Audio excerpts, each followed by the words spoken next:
Hi everybody, this is Father Moki coming to you from Good Shepherd Episcopal Church here in Wailuku, Maui. Today is Thursday, December 23rd, 2021, and this is Chicken Chat. I was going to say, it's the penultimate Chicken Chat. We have one more in 2021, and then we're done for the year. Anyhow, just to say happy birthday, first of all, to Kayla Agpoon and Benito Coelho. We'll catch him at Mass on Saturday. Oh, and that's his actual birthday, the 26th. Then Ruben and Betty Idika have an anniversary today. And Suanne and Charles Hill have an anniversary on the 27th. So happy anniversary to those couples. And then death anniversaries, we have Flora Andres, Leonida Cariaga, and Ernesto Olais. So please remember them in your prayers this week. And now let's take a moment to remember all those on our pastoral care prayer list.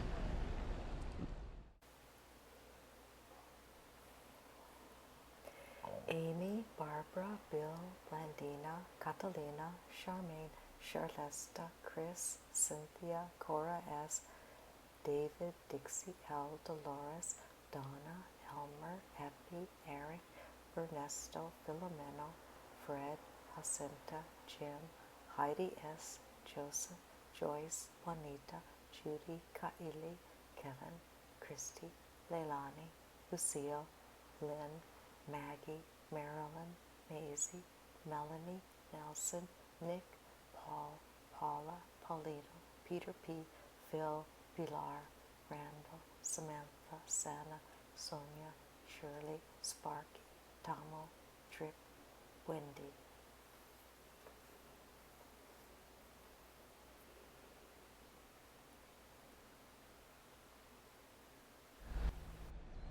Holy and gracious God, especially in this time of waiting and anticipation, please fulfill the desires for healing for all those on our care list and all those in the world who crave and long and reach out for your healing presence in their lives.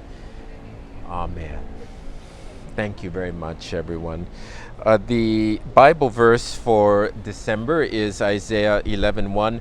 Out of the stump of David's family will grow a shoot, yes, a new branch bearing fruit from the old root. And just memorize that. If you haven't turned in a pledge yet, it's still not too late to turn one in. I would like to report that we have a balanced budget, brothers and sisters. We started out in the budgeting process with a $65,000 deficit for 2022. Because so many of you stepped up and increased your pledge, we were able to greatly reduce the deficit. And then in addition to that, the vestry took the courageous step of using past year's savings to make some repairs on the commercial properties so that they will be ready to rent earlier. So with all of that, we were able to balance the budget. And so I'm really, really grateful to the congregation, and really, really proud of the congregation for the way it stepped up. Good Shepherd Church has been traditionally number 2 from the bottom in its congregational giving, and I think that is not going to be the case anymore because you have all stepped up to the plate. So thank you very, very much.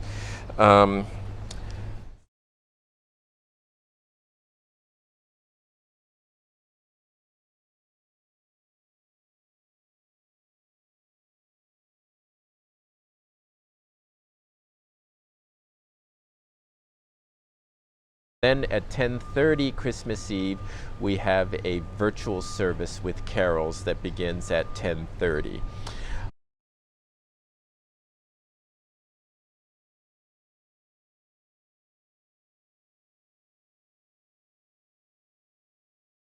And then 5 p.m. Saturday out here in the courtyard for the regular Saturday evening service. Sunday the 26th, we have our virtual service at 7 a.m. and then a 9 o'clock regular Sunday Holy Eucharist for Christmas 1 in the sanctuary. We're always looking for people to serve as acolytes, ushers, altar guild, intercessors. Please know also that if you'd like to donate a kneeler in memory of a loved one, to please let the office know. The suggested donation is $150. Please remember that the Maui Food Bank is having an annual food drive. You can bring non-perishable items to any service and make financial donations online if you'd like. Kahaleo Keola is doing their annual gift drive for residents of the homeless shelter. To any donation, gift donation that you make, please attach a card with it that indicates whether it's for a man or a woman, a boy or a girl, and the age range, and please bring that to any service or the office. We do, right over here next to me, Cora just watered the 25 poinsettias. They will be given to the first 25 who donate in memory of a loved one. Sign up for Altar Flowers Weekly is at the back of the church. And please save the date for the annual meeting, January 23rd, 2022, after the 9 o'clock service.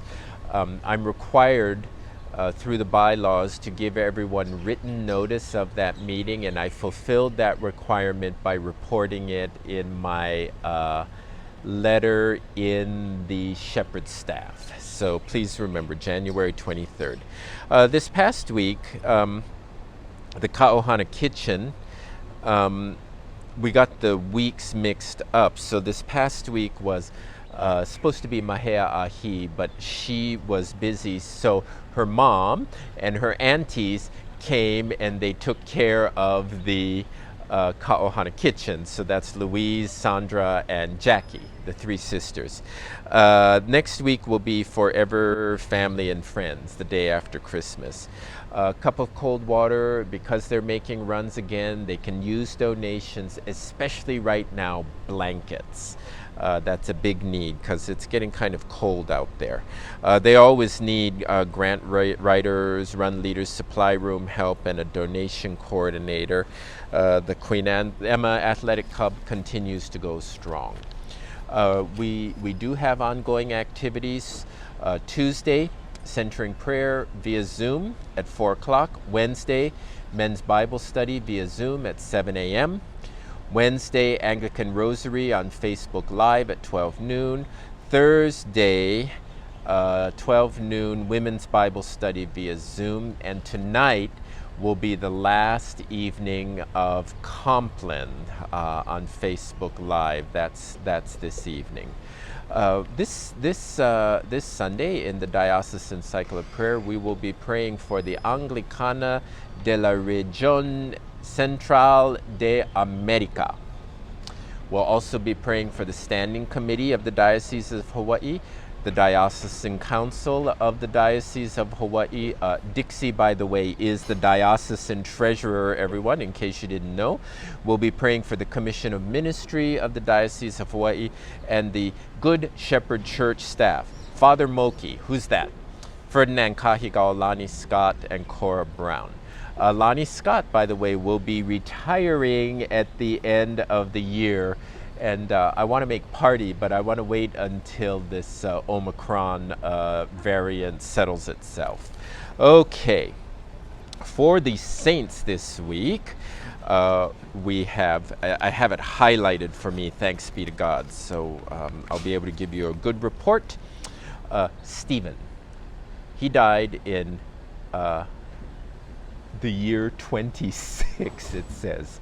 He is the Proto Martyr. You know how you have a prototype he's a Proto Martyr because he is the first martyr of the Christian church. He's mentioned in the book of Acts. He was a very eloquent and fiery speaker and a provocative one, and that's probably what got him in trouble, and I think he was stoned to death. Yeah, probably upset the people in the temple. Then we have John, the son of Zebedee, apostle and evangelist, one of the 12 apostles. And he, together with his brother James and his friend Simon Peter, formed a kind of inner circle of 3 among the 12. And they were the 3 who were privileged to behold the miracle of the great catch of fish at the Mensa Christi. He was there for the transfiguration, the raising of Jairus' daughter, the agony in Gethsemane. He expressed a willingness to go under martyrdom, and he's credited with the authorship of 3 letters and 1 gospel. Although many scholars believe that the final editing of the gospel was done by others shortly after the death of John. Then we have Thomas Beckett. I know of this because Richard Burton played him in a movie many, many years ago. Thomas Beckett was the Archbishop of Canterbury, back when England was still Roman Catholic, okay? And he was slain in his own cathedral because he defied King Henry II. And then the king felt very guilty about that, and it kind of haunted him. But the death of Thomas reminds us that a Christian, even when safe from pagans, may not be safe from people in his own church. So let's remember not to kill each other in church. And by the way, you can kill by attacking the integrity and the reputation of another. So let's remember that, okay? Also, he was martyred in his own cathedral. He was killed in his own cathedral, which reminds me also of Oscar Romero in 1980, who was killed while saying Mass. So, all right. Then we have Francis Joseph Gauday, educator and prison reformer. Francis Joseph Gauday is a woman, and born in a log cabin in Holmesville, Mississippi, of African-American descent. She was widowed early and dedicated her life to prison reform. And she got the respect, therefore, of prison officials, city authorities, the governor, and the Prison Reform Association. And she was the first woman to support juvenile offenders in Louisiana, and her efforts helped found the juvenile court. Amazing. Then there's Samuel Ajayi Crowther, bishop in the Niger Territories, a linguist and the first African Anglican bishop in Nigeria. I guess before that they were white. He was 12 in the 12th year of his episcopate, when he was captured along with his entire village by Muslim Funali slave traders and sold to Portuguese slave traders. And then before leaving port, his ship was boarded by a Royal Navy ship under the command of Captain Henry Leake, and Crowther was taken to freedom in Sierra Leone and released. And while he was there, he was cared for by the Anglican Church Missionary Society, taught him English. He converted to Christianity and eventually became the bishop of Nigeria. So actually, the 12th year was not the 12th year of his episcopacy, but the 12th year of his life. All right. So those are, and then of course we have the Holy Innocents from Matthew chapter 2, when Herod ordered the killing of all the Holy Innocents. But I don't want to undermine Holy Innocents in Lahaina, so we'll leave the unpacking of that to those folks. But that's who we're praying for on our saints list this week. And then the chicken of the week. Okay, so we've been having a lot of rain this past week. And so there was a very, very, very good looking rooster who was hanging out here in the courtyard, and he would get all full of water, and then he would shake all the water off of that. And it reminded me, number one, of the thing about, if you go into a town, shake the dust off your feet. Only this chicken was shaking the water off of him, but he looked like a feather duster, and it reminded me of that line, shake off the dust of your feet. So for the chicken of the week, we congratulate Dusty. Congratulations, Dusty, for being the chicken of the week. Take care, everybody, and God bless. Merry Christmas, and we'll see you all again next week. Bye.